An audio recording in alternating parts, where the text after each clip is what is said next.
Hello guys, ওই mini blog নিয়ে চলে এসেছি। তো সেই দিন আমি প্রায় সকাল 9টার সময় ঘুম থেকে উঠে আমার মাকে উদ্ধার করে আমি দাঁত মাজতে শুরু করে দিয়েছি। দাঁত মাজার পরে আমি একটুখানি বান্ধবীর সঙ্গে দেখা করতে গেছিলাম, আর তার মাঝে কটা বাচ্চা আমাকে জল লাং দিয়ে ভিজিয়ে দিয়েছিল।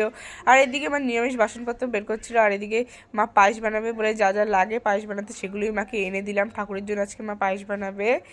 তো দেখো এদিকে কিন্তু মা আমাকে আবির টাবির মাখিয়ে দিয়েছে, কারণ মাকে আমি বলছিলাম কটা ফটো তুলে দাও, ইনস্টাগ্রামে আমি ছাড়বো, যেগুলো আমি ইনস্টাগ্রামে দেখতে পারবো। এদিকে দেখো ছেলেগুলো কিন্তু নিজের জামা কাপড় ছেঁড়াছেড়ি করছে।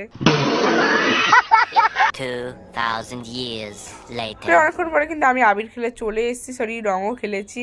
তো দেখো আমার অবস্থা কিন্তু পুরো ভূতের মতন হয়ে গেছে। আর এদিকে দেখো স্নান করার পরেও কিন্তু রঙ ওঠেনি, পুরো বাদরের মতন লাগছে আমাকে।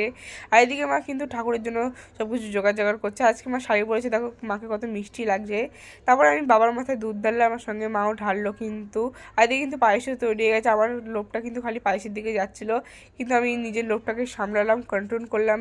তো দেখো তারপরে কিন্তু মাও আবার হোলি খেলে চলে এসছে, মানে মাকে জোর করে নিয়ে গেছে। আর আজকে আমার সকাল থেকে এতটাই বিজি ছিল, কিছুই রান্না করতে পারিনি।